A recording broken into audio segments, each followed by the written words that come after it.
편안한 답을 주시는 하나님을 기대하라는 제목으로 새벽 말씀을 전하겠습니다. 2학기의 시작 지점에서 우리는 지난 1월, 2월에 묵상하였던 창세기를 계속 이어서 그 후반부를 살펴보겠습니다. 오늘 본문은 창세기 41장 중간 부분입니다. 먼저 창세기 41장의 문맥을 보시겠습니다. 1에서 7절 보시면 바로왕의 꿈이 소개되고 있습니다. 그리고 8절에서 바로는 번민하여 애굽의 점술가와 현인들을 모두 불러 그의 꿈에 대해 알려줍니다. 그러나 바로에게 꿈 해석을 제대로 해주는 이가 아무도 없는 것입니다. 파라오라고 하는 애굽의 왕들은 신의 아들로 추앙받았습니다. 그래서 왕이 꾸는 꿈은 신들이 주는 계시라고 여겼고, 꿈에 대한 바른 해석은 국가 정책을 결정짓는 국가 중대사가 됩니다. 만약 바로가 제대로 된 해몽을 받아 적절한 정책 결정을 하지 못하면 왕과 신들과의 관계를 의심받고 통치가 매우 어려워질 수가 있었다고 합니다. 지금 바로에게 그런 중차대한 일이 일어났는데 아무도 해몽을 못하는 상황이 벌어지고 있는 것입니다. 점점 마음이 불편해지고 있는 바로 앞에서 애굽의 모든 신하들이 다 전전긍긍하고 있는 중에 번뜩 술 맡은 관원장의 머릿속에 2년 전 일이 떠오릅니다. 자기가 시위대장의 감옥에 갇혔을 때 자기 꿈을 정확하게 해몽해 주었던 그 요셉이라는 청년을 기억하고서 그때 있었던 일을 바로에게 보고합니다.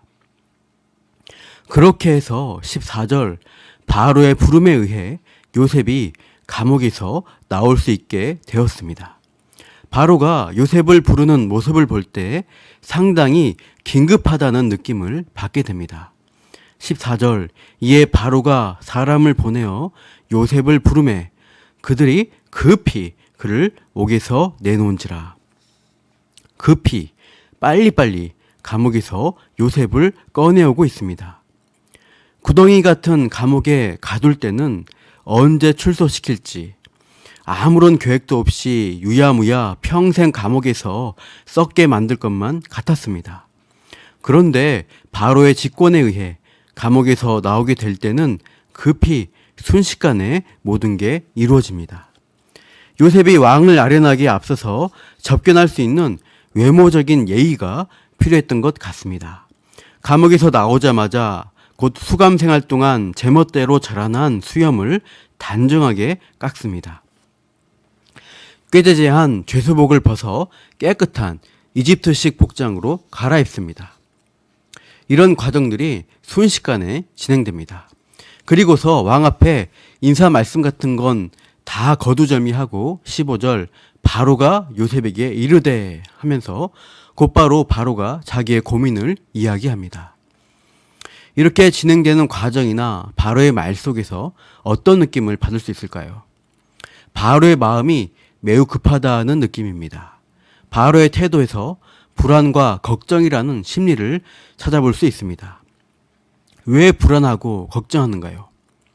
그것은 그가 꾼 꿈의 내용이 심상치 않았기 때문입니다.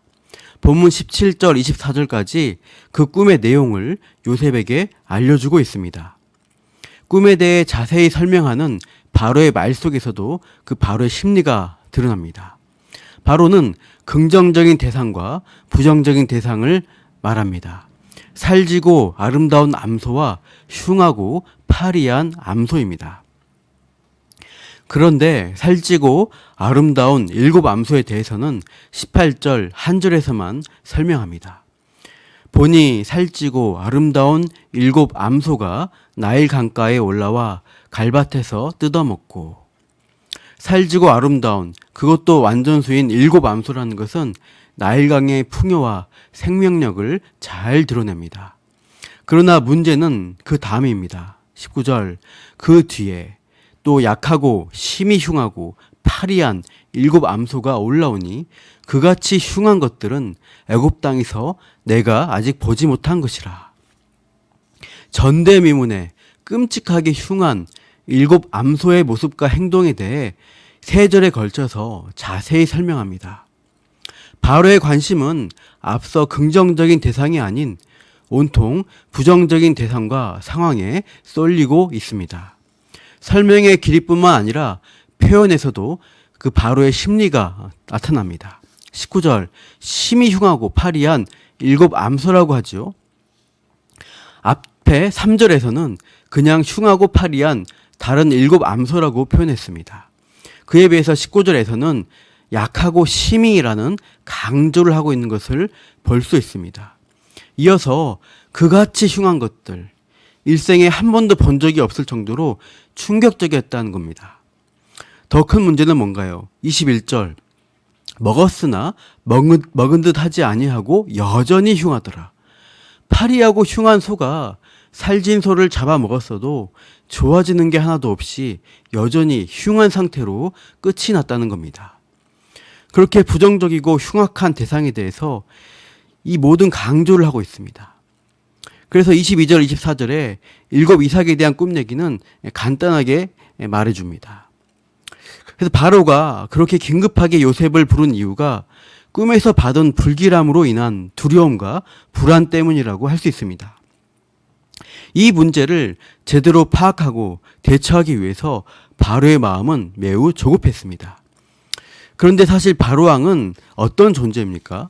그 당시 세계에서 가장 걱정과 두려움을 가질 필요가 없는 사람입니다. 당대 최고, 세계 최고 강대국 애굽의 왕이었습니다. 애굽에서 바로는 신의 아들로 추앙받았습니다. 강력한 군사력과 부유한 국토, 수많은 백성들이 있었습니다. 그렇게 절대 왕권을 가진 자가 꿈 때문에 두려움과 근심으로 가득 차게 된 것입니다. 애굽 전국에서 알아주는 점술과 똑똑하다는 현인들이 다 있는데도 그 꿈을 전혀 해석해내지 못하기 때문에 더 불안하고 걱정이 되었습니다. 우리에게도 불안한 일, 불길한 미래, 걱정과 두려움이 찾아옵니다. 요즘 코로나 팬데믹으로 인해서 그런 문제들이 더욱더 현실적으로 다가오는 것 같습니다. 이 시대를 살아가는 많은 분들이 고통 중에 있다는 뉴스를 자주 보게 되는 게 현 주소입니다. 그러나 코로나 사태가 내년에도 계속되고 더 길어질 수도 있다고 합니다. 당장 힘들고 한계에 다다르는데 앞으로의 미래까지 암울하고 좋은 일이 없다고 하니 걱정과 불안감이 커질 뿐입니다. 마찬가지로 자신이 꾼 꿈이 불길한 징조 같은데 제대로 알 수 없고 대처할 방법이 없어서 걱정, 근심, 두려움에 있는 당대 신의 아들이라고 칭송받았지만 연약한 인간에 불과하다는 것을 보여주고 있는 바로에게 하나님이 바로 답을 주십니다. 15절 후반부 보시면 바로는 계속 사람을 의지하려고만 합니다. 요셉을 불러서 너는 꿈을 들으면 능히 푼다더라. 마음이 급하니까 지푸라기 잡는 심정으로 사람을 의지하려고 합니다. 요셉만 바라봅니다. 그러나 요셉은 어떻게 답을 줍니까? 16절 요셉이 바로에게 대답하여 이르되 내가 아니라 하나님께서 바로에게 편안한 대답을 하시리이다. 나 인간 요셉이 아니라 하나님이 답을 주신다라고 대답하고 있습니다. 25절 보시면 하나님이 그가 하실 일을 바로에게 보이심이라고 합니다. 7이라는 수가 7년을 뜻한다고 알려주고 28절 다시 한번 하나님이 하실 일을 보이신다고 강조하면서 꿈을 해석해 줍니다. 결론적으로 큰 풍년이 있지만 그 후에 심한 흉년이 들어 가만히 있으면 나라가 망할 것이라는 예언입니다. 예언 자체로 보면 암울합니다. 부정적인 미래와 어두운 결과만 주어진 것 같습니다.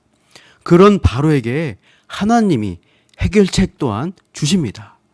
33절에서 36절까지 요셉을 통해 적절한 대처 방안을, 그 정책안을 알려주시죠. 명철하고 지혜 있는 사람을 택하여 애굽 내정을 통치할 사람을 세우라고 제안합니다. 또 감독관들을 두어서 풍년 때 넘치는 곡물을 미리 거두고 저장해서 흉년을 대비하라고 그렇게 하면 애굽이 망하지 않을 것이라고 희망찬 답을 요셉이 제시해 줍니다. 이로써 바로에게 닥친 불안과 걱정, 두려움이 해결될 수가 있었습니다. 우리에게도 좋은 답변을 주시는 분이 하나님이십니다. 하나님께 답이 있습니다. 세상과 현실만 바라보면 잘 되다가도 실패와 불안, 두려움에 빠지게 되는 게 우리 연약한 인간들의 모습입니다. 우리의 예측과 계산, 능력으로 우리의 인생을 끝까지 성공적으로 이끌어가기가 어렵습니다. 천하의 부자이고 힘과 권력을 가진 자라도 결국엔 한계에 부닥치고 불안과 두려움에 빠지게 됩니다. 역사와 인생의 주관자이신 하나님이 제공해 주시는 답변만이 인생의 참된 복을 주실 수 있습니다.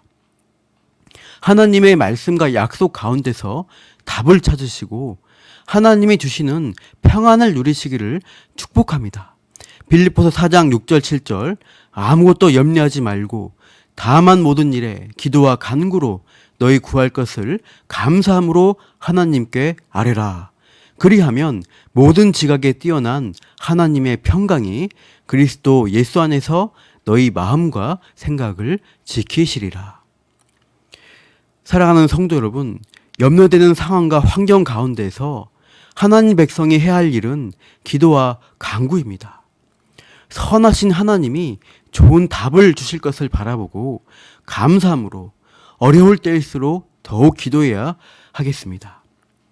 그럴 때 평강으로 채우시며 약해진 우리의 마음과 생각을 지켜주십니다. 결국에는 좋은 것으로 복 주실 그 하나님이심을 믿으시길 바랍니다. 오늘도 편안한 답을 주시는 하나님을 기대하시며 믿음으로 승리하시기를 축복합니다. 기도하겠습니다. 하나님 아버지, 아무리 가진 것이 많고 떵떵거리는 사람일지라도 한치 앞도 볼 수 없기에 불안과 두려움에 떨 수밖에 없는 연약한 인간됨을 고백합니다. 하나님께 나아가 염려와 문제를 아뢰일 때 하나님의 약속 안에서 가장 좋은 답을 주시는 좋으신 하나님이심을 믿고 감사드립니다. 오늘도 기도하고 말씀을 묵상할 때 하나님의 평강이 우리 마음을 지키시고 믿음으로 승리하며 이 땅을 살아갈 수 있도록 역사하여 주옵소서. 감사하며 이 모든 말씀 예수님의 이름으로 기도합니다. 아멘.